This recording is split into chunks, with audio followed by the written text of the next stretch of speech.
Hi, Randy. How are you? I think Matthew, good in yourself. I'm really well. Hi, everybody. In this video blog, I wanted to talk to you about our next stage of regathering, and I invited Randy to come along because Randy's been really involved in our regathering plan, and I thought you might like to meet him. He's the one that you have been calling and emailing. So here's Randy. Say hi. Hi, everyone. Thank you for having me. I'm excited to be here. Yeah. I also thought Randy might have some questions about the regathering plan. So I invited him to come along and have a conversation with me about it. Do you think you've got some questions? Yes, definitely. Great. Okay, well, let me tell you where we started. We became aware after Easter that we needed to move into another phase of regathering because people are getting vaccinated, but not everybody is just yet. So we're able to expand a bit, but we're not quite fully out of the woods with the coronavirus. And we really would like to come up with a new pattern. And so I wasn't sure what to do next. So we put together a Cathedral town hall, and we wanted to ask people what they thought, and then what they thought was going to feed into a plan that I presented to the vestry, the staff, and the regathering team. And it was a really interesting town hall, and it taught me some things about how the cathedral's been coping with coronavirus that I didn't know yet. Yeah, I'd love to learn more about what you learned from the town hall meeting. Yeah. So what I discovered is that people have been being resilient through this coronavirus period. They've enjoyed the fact that we've tried to put services on. Live streaming is not quite the same as being there in person, but people have appreciated the fact that we have tried, that we've been working on improving our video system and the technical side of our presentations. They've also liked the fact that we have been listening to county advice and keeping people safe. They've also really begun to enjoy the experimentation and trying new things in a way that surprised me and gives me a sense that people are really quite resilient. They're practicing resilience by being open to difference. And I also got a real sense that they were willing to carry on trying new things as we move into the next phase of regathering. I also realized, independently of that town hall, that we are down clergy. We have less clergy than we used to have in the life of the cathedral. And a number of our volunteer groups stepped down at the beginning of coronavirus, and we need to build those volunteer teams back up again. So one of the things I really realized is that we weren't ready to just scale back up to everything all at once, partly because we're not sure that will be safe, but also because we don't have the staff or volunteers to do that.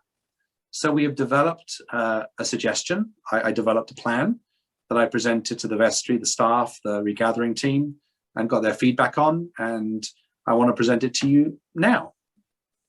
Okay, yeah, let's see it. Okay, great. So we decided we're going to hold two services on a Sunday morning, one at 9 a.m. and one at 11:30 a.m. We've also decided that we'd like to reclaim many of the styles of worship that we had in the life of the cathedral. But many of us think of them in terms of the time that they used to happen at. And if they're going to happen at a different time at the moment, it seemed to make sense to give them some new names. So I want to share those names with you now. So first off, we're going to hold a traditional Eucharist. We're also going to hold one that we're calling the Sunshine Eucharist.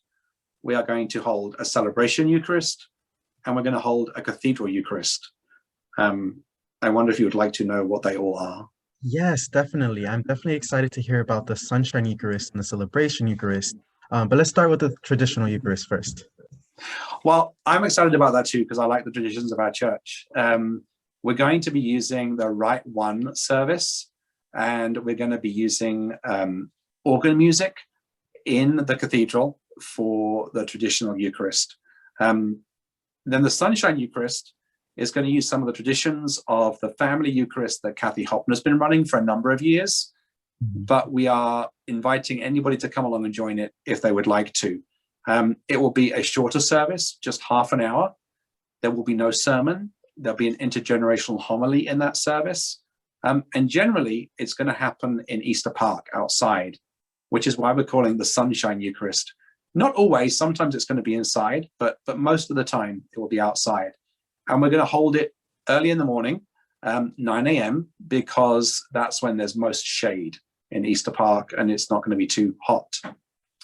Then the celebration Eucharist is going to use some of the most contemporary language of our church liturgy, the Enriching Our Worship liturgy, and it's going to be the style of music the celebration choir used to sing.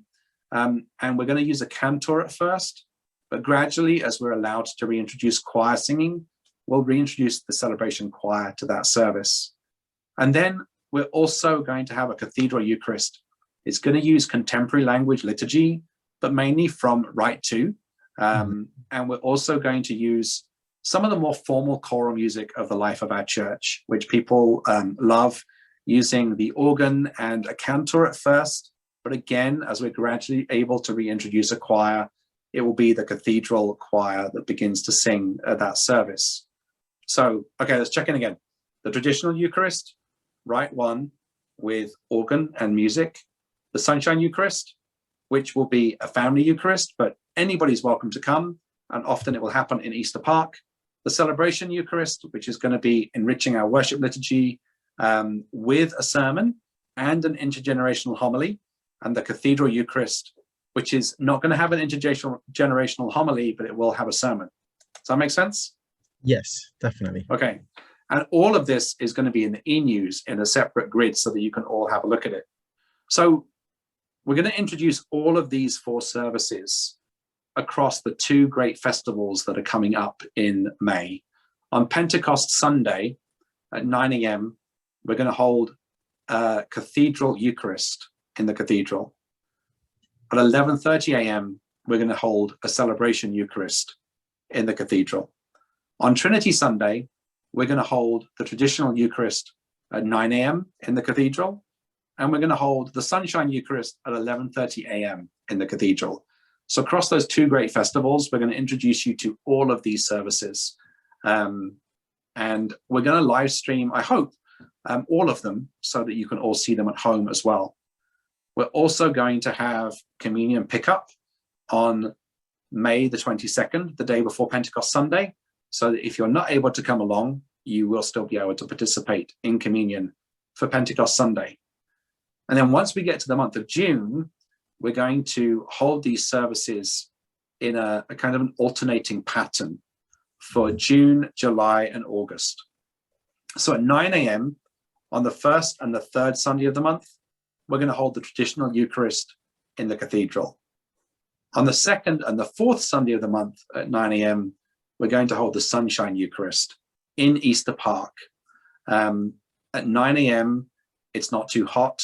There is shade from the buildings next to Easter Park. So we think it will be okay for people to be out there. As we get into the summer, it's entirely possible that it would be way too hot for a service outside at 11:30 a.m. So that's what we want to do in Easter Park. At 11:30 a.m. on the 1st and the 3rd Sunday of the month, we're going to hold the Celebration Eucharist. And on the 2nd and the 4th Sunday of the month at 11:30 a.m., we're going to hold the Cathedral Eucharist. So the pattern's going to alternate. And if you look in the write-up in the e-news, you'll see a grid that shows you exactly what that looks like for the month of June, July, and August. I know the alternating thing could be a little bit confusing at first, but if you clip out the grid and stick it on your fridge, you'll always know what service it's going to be. And I'd actually like to encourage people to try a service that maybe they haven't tried yet, to try something new. And as we carry on through the summer, we'd love to hear your feedback about how this is going as we make a plan for a more permanent solution come September, when we hope we're really going to be on the other side of the coronavirus. Does that all make sense, Randy? Yeah, that definitely makes sense. You have any more questions? Yeah, I know that you had talked about live streaming. So are we still going to be live streaming at 9 a.m.? Oh, okay. Well, because it's going to be really hot at 11:30 a.m., we wanted to make sure that we kept the outdoor service at 9 a.m. And we're actually going to move our live stream to 11:30 because it's going to be the services that are all going to be inside the cathedral. And there were some questions about that, but a member of the vestry reminded me that about 100, 120 people watch the live stream service live. And gradually, as more people can gather, perhaps less people will watch the live stream live. but people are really enjoying watching it later in the day. And if you look at the number of people that watch the live stream by 9 p.m. at night, it's about 700. And so we think that people are time shifting and watching a bit later in the morning. So we think we're going to try this and see how it goes. If it doesn't work, we might think of changing tack. But at first, we're going to live stream the 11:30 a.m. service all the time, and see if people are still watching that in the same numbers. But also, we're hoping that more and more people are going to get to come to church. And I do want to say, we are going to carry on the registration system at first, but we're hoping to let go of it as soon as possible. At the moment, we're still contact tracing people in case there is a coronavirus outbreak. As soon as the CDC or the local county gives us a sense that we can let go of that, we will, so that people can just come along to church whenever they'd like to. We are still going to ask people to wear masks in church, and we are still going to socially distance, physically distance at first. But over time, we hope to let go of physically distancing. That will go first. Mask wearing will stay with us for a while. We're not sure exactly when that will come to an end. And people will be asked not to sing inside the cathedral at first, but in Easter Park, people are going to be able to sing so long as they wear their masks and they're physically distanced from each other. And in the fullness of time, we hope that the choir and singing are going to be back in church as well, but we're carefully watching the county guidelines to see when that would be possible. Okay, that's awesome. And then coffee hour. What are we going to be doing about coffee hour? Are we going to still have coffee hour? Is there still going to be virtual coffee hour? How's that going to work? Thank you for asking that, Randy. We talked to the Regathering team recently about refreshments in church. And one thing that we're ready to do is to start offering refreshments, but in the open air. We're not quite ready to do it in the Great Hall with volunteers. We need to rebuild that volunteer ministry. And if anybody's interested in helping with it, let me know. At first, though, what I'm going to do is to ask a coffee truck to come to the cathedral between the services. So from about 10 a.m. till about noon, they're going to come to the cathedral and you can get coffee. We're not going to ask you to pay for the coffee. If you can give a donation towards the cost of this, that would be great.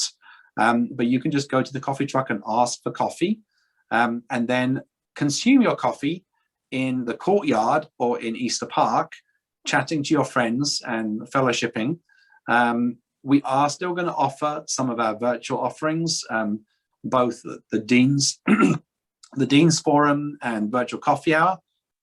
But for those who are on site, it'll be difficult for them to get to those. But for those that can't get to the site, we still want to make sure that those things are available.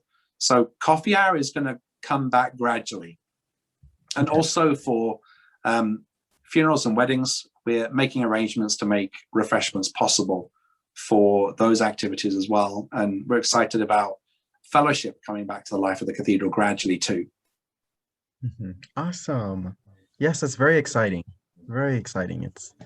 We're moving towards a great direction, I think. Yeah. I think I've shared everything. Did I share everything? I believe so. Do you have anything else you want to ask, Randy? I don't have any questions. I think my only question was about pre-registration and whether they will have to do that, but I think you answered that. So yeah, we are going to keep that going for a little bit, but watch the e-news as soon as we're able to, by monitoring the county guidance and by checking on how many people are coming regularly to church. We're going to let it go if we possibly can. At the moment, it's still good for us to have a list of who's in the service. So keep looking for those realm bookings, and actually keep emailing and calling Randy, who is happy to book you into a service himself manually if you aren't able to use realm. Listen, thank you everybody for listening. Lots of love, and I'm looking forward to seeing you in person more and more over the next few months. God bless. Bye. bye.